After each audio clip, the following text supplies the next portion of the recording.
Well, David, we just finished up today's outside broadcast at the QEH in the seat of Port Adelaide. Historically not a battleground state per se, but the state of things here at the moment in South Australia in the lead up to the election in just over 2 weeks' time is such that just about everything's in play. Yeah, absolutely. And, to think that this is the seat that was held for many years by the late Labor great Mick Young, that was held for a couple of decades by Rod Sawford as well. And in the past, no one would have paid more than a second's attention to Port Adelaide in trying to work out who is going to win or lose a federal election campaign. But obviously the Nick Xenophon factor is such that Labor's traditional blue-collar base has had big chunks bitten out of it by Nick Xenophon candidates.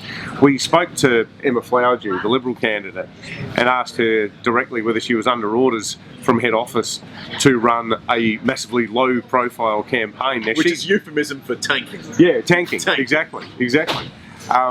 She said that's not the case, that she is having a red-hot go at trying to win the seat off Labor's Mark Butler. But the truth is, if the Libs do end up polling 15-18% in this seat, which has, as we said, historically been owned by the ALP, that could have the effect of helping to drive up the Xenophon vote for people who are just fed up for whatever reason with either of the major parties.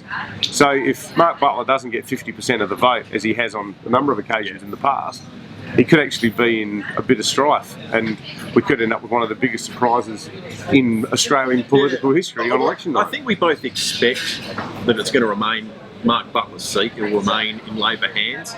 But it's just so instructive to think back to that open letter he put on his Facebook page where he picked a fight with state Labor over a state-based issue, what was going to happen to cardiac services here at the QEH. It was clearly informed by the fact that Xenophon was polling in particularly strongly in this seat, and he felt he had to weigh into an issue that is, I guess, the stronghold for the Xenophon candidate here. And he didn't back away from the criticisms that he made of transforming health either this morning, which suggests that with 2 weeks to go, it's something that has still got federal Labor people worried.